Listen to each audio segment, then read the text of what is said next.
人類歷史由連串重要嘅事件組成，由千年帝國嘅誕生到璀璨文明嘅終結，由少數人嘅創意到全球文化嘅革新。我哋曾經遇到極權統治，甚至係世界大戰，有全民抗敵嘅故事，亦有領袖嘅不屈意志。最細微嘅決定足以影響大局。了解過去，先可以預見未來。1962年10月28號喺古巴，離攻擊時間唔夠13秒，兩個超級大國連日對視，蘇聯決定唔再顧忌美國，要向佢哋發動攻擊。邁阿密將會俾核武摧毀。第二次世界大戰尾聲，蘇聯掌握德國核武研究材料，展開咗核計劃。美國由於對傳統武器充滿自信，忽略咗核武研究，技術遠遠落後。而蘇聯就發揮優勢，喺距離美國唔遠嘅古巴部署安裝咗核彈頭嘅導彈。蘇聯人知道美國冇可以報復嘅武器。不過呢一切並冇發生，因為喺20年前，愛因斯坦嘅一封信促使美國投入原子彈嘅研發競賽。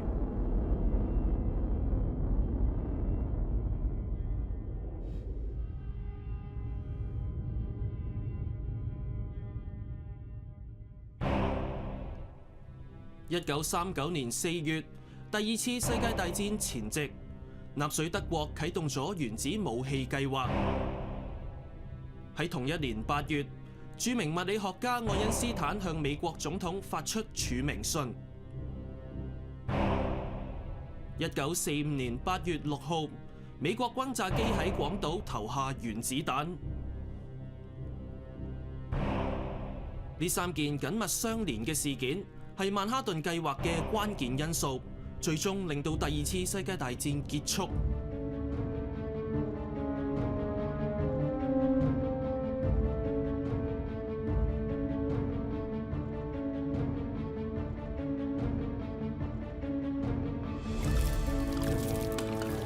1933年2月，有人闖入德國國會大樓縱火。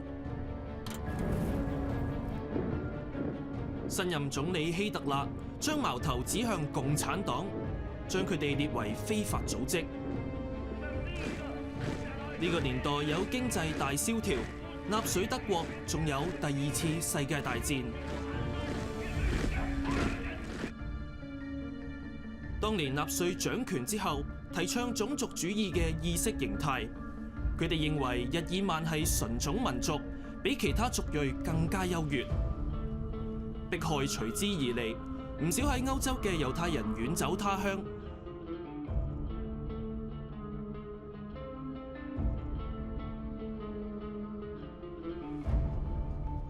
當中有藝術家、研究人員，亦都有核子物理學家。當時德國科技係全球最先進，喺1901年至到1933年之間，德國人獲得23項諾貝爾獎，但係當中有7個人離開咗納粹德國，逃避政治同埋種族迫害。納粹德國失去咗一批最好嘅物理學家，特別係愛因斯坦，佢喺1933年流亡美國。1938年，歐洲局勢升溫，希特勒吞併咗捷克嘅蘇台德地區。當地有全歐洲最大嘅鈾礦，但係希特勒未有停止。喺第二年，佢入侵波希米亞同埋摩拉維亞，等同奪取咗布拉格所有鈾存量。納粹德國決心征服全歐洲。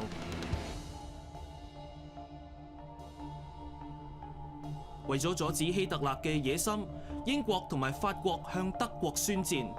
第二次世界大戰正式爆發。歡迎嚟到人類記憶庫。喺呢度，我哋可以穿越時空，分析同比較幾千年嚟嘅歷史事件，從中吸取教訓。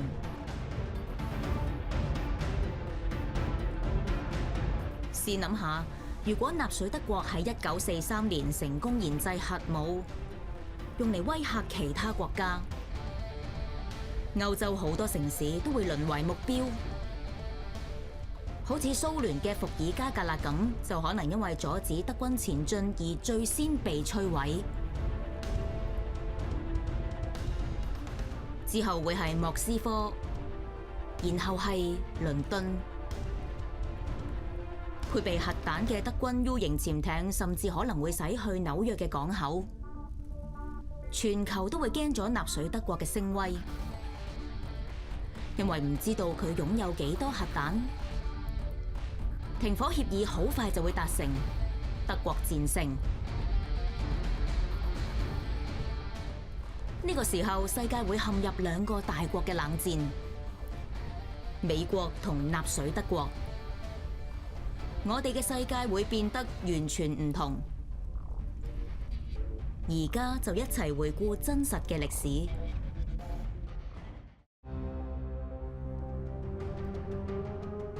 1939年8月，著名物理學家愛因斯坦寫咗一封信俾美國總統羅斯福。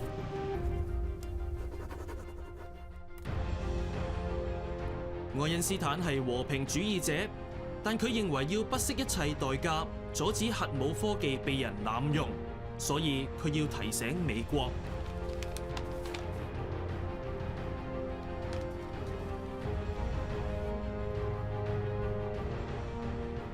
愛因斯坦喺信中向羅斯福解釋，科學家將會研究出製造核彈嘅方法，而且德國可能會捷足先登。羅斯福決定成立特別委員會，成為歷史嘅重要轉捩點。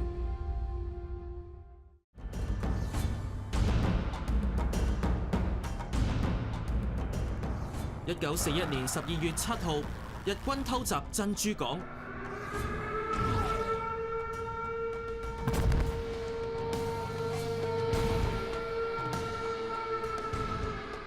美國太平洋艦隊如夢初醒，損失慘重。美國向日本同埋納粹德國宣戰。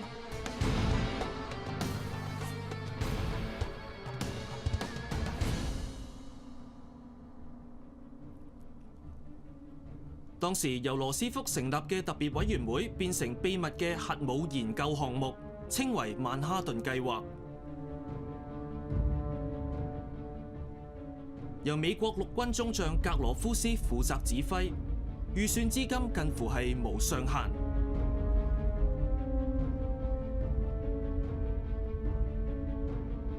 佢邀請著名科學家歐本海默擔任科學總監。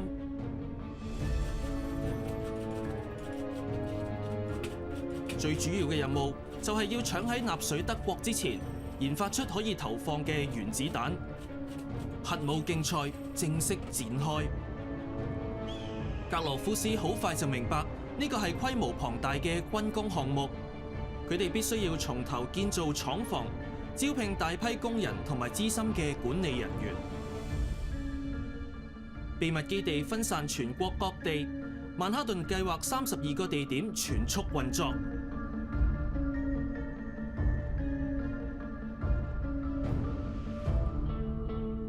當中，橡樹嶺基地就用嚟生產第一枚原子彈嘅鈾。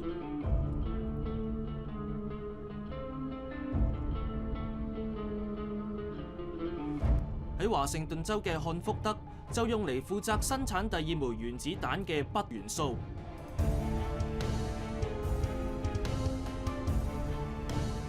守衛森嚴嘅洛斯亞拉莫斯基地位處於沙漠中央。核彈就喺呢個高科技實驗室製造，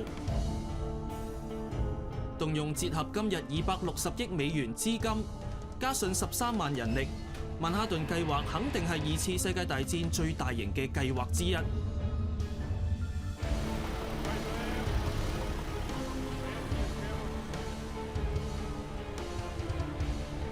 當時呢個計劃係高度機密，工程分割成好多細小嘅部分。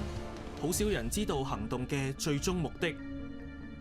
科研人員竭盡所能，盡快完成， 1945年5月8號，納粹德國最終不敵盟軍，宣布投降。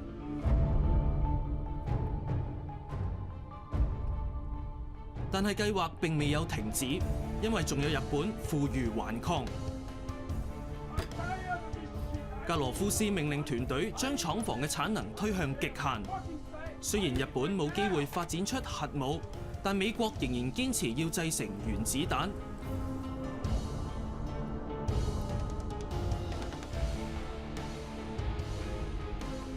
1945年7月16號，美國喺中部進行人類史上第一次核試。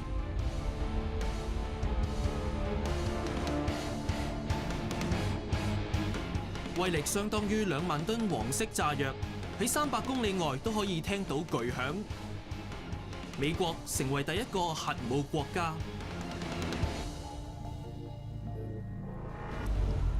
細細粒嘅原子睇嚟微不足道，但部分就有驚人嘅能力，可以一分為二，叫做核裂變。經中子撞擊，原子會分裂，釋放出龐大嘅能量。中子會繼續撞擊其他原子，造成連鎖反應。當原子嘅數量夠多，距離夠近，連鎖反應就會停唔到落嚟，引發核爆。有幾種原子特別適合呢個過程，就係鈾同鈈。曼哈頓計劃同時製造2類原子彈，小男孩高3米，用鈾製成。肥仔嘅威力更加大，係用鈈元素。50年代開發嘅氫彈又叫做熱核彈，靠嘅唔係核裂變，而係核融合，威力更加強大得多。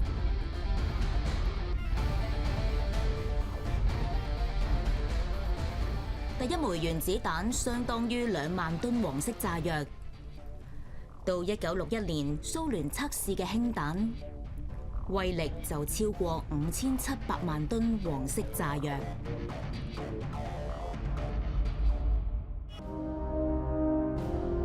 原子彈係終極武器，用嚟扭轉戰局。但係1945年5月，德國已經投降，而日本喺美國嘅攻勢之下，亦都節節敗退。戰爭遲早都會結束。美國嘅兵工廠製成幾十艘航空母艦，以及數以千計嘅戰機。同之前德國嘅情況一樣，日本已經冇辦法扭轉敗局，但係決意戰鬥到一兵一卒。美軍面對住瘋狂嘅日軍，即使係小規模嘅戰士，都要付出沉重代價。日本士兵寧死不降，神風特攻隊嘅機師撞向敵艦，同歸於盡。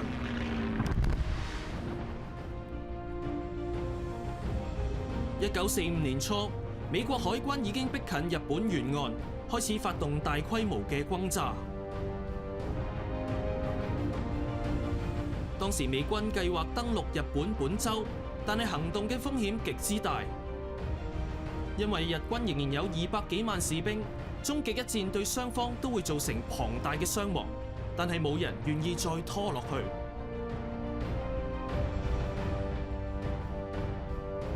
大家都想結束呢場戰爭。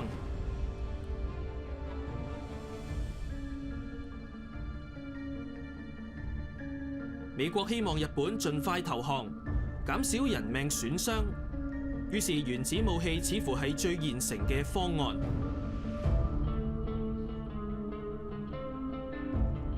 當時接任總統嘅杜魯門有幾個選項，佢可以將2枚核彈嘅其中一個喺沙漠引爆，向日本展示威力，或者攻擊日本城市，然後發出最後通牒。但當時美國只有2枚原子彈，唔可以有任何浪費或者差池。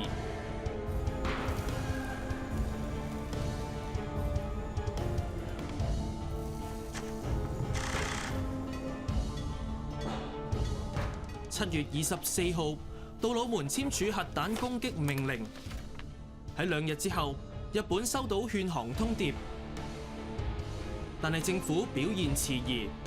一方面美國要求無條件投降，呢個方案令到日本無法接受。佢哋爭取時間，希望蘇聯能夠提供比較好嘅條件。但呢番遲疑俾美國人解讀成為拒絕，美國於是向世人展示核武嘅力量。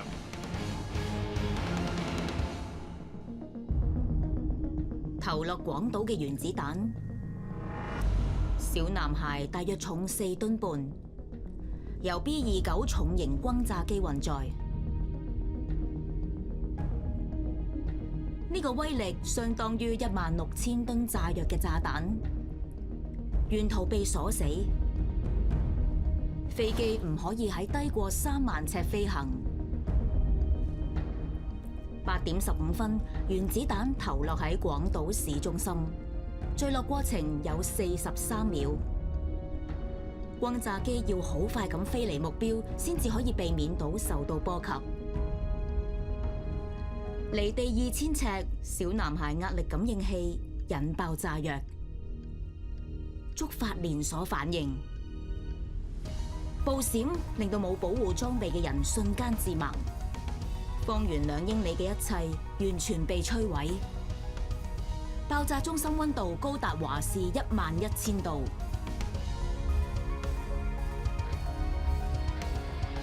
喺爆炸之後，熱力令到空氣膨脹，壓力增大，衝擊波以時速500英里擴散，再加上氣流逆轉，蘑菇雲升到上5萬尺高空。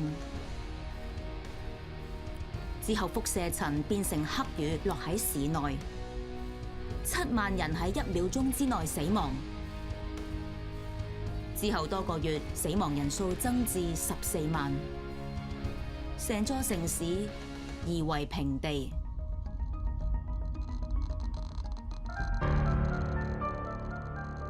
廣島經歷原爆，但係日本仍然未肯投降。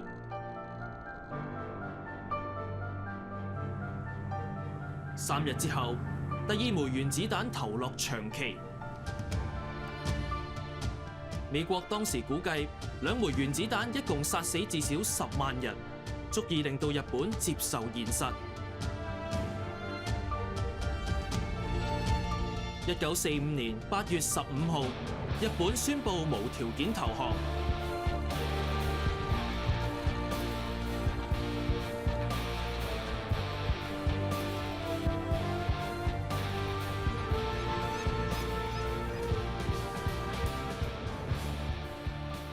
第2次世界大戰結束，盟軍合力擊敗軸心國，但表面一致隱藏咗背後嘅不和。美國同埋蘇聯成為2個意識形態相反嘅超級大國。其實喺大戰未結束，美國同埋蘇聯已經意識到科研嘅重要性。由1943年起，蘇聯特務機關開始搜集曼哈頓計劃嘅資料，並開展咗自己嘅核計劃。納粹德國戰敗，同盟國就千方百計爭奪德國核計劃嘅資料。阿爾索斯行動係美國曼哈頓計劃嘅分支，目標就係要趁蘇聯人趕到之前攞到科研資料。行動由軍方突擊隊執行，任務係要攞到秘密文件同埋收編德國科學家。美國經研究之後發現，納粹並未大幅超前曼哈頓計劃，仲需要好幾年先可以製成核武，但就成為咗推動美國製造原子彈嘅主因。愛因斯坦冇辦法原諒自己，間接助長核武發展。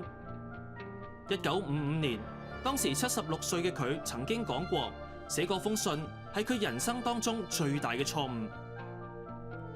幾年之後，透過拆解德國設備同埋積極研製，蘇聯進行第一次核試。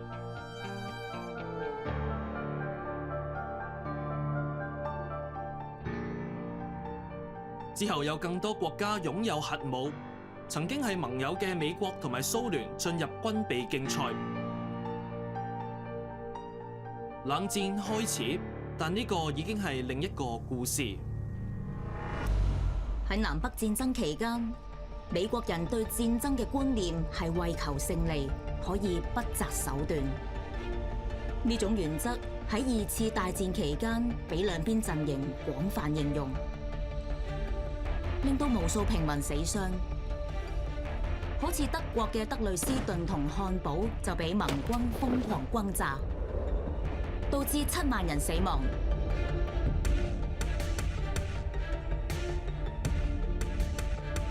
喺日本東京，當年亦都彈如雨下，10萬人因此喪生。當年呢啲轟炸唔算係戰爭罪行。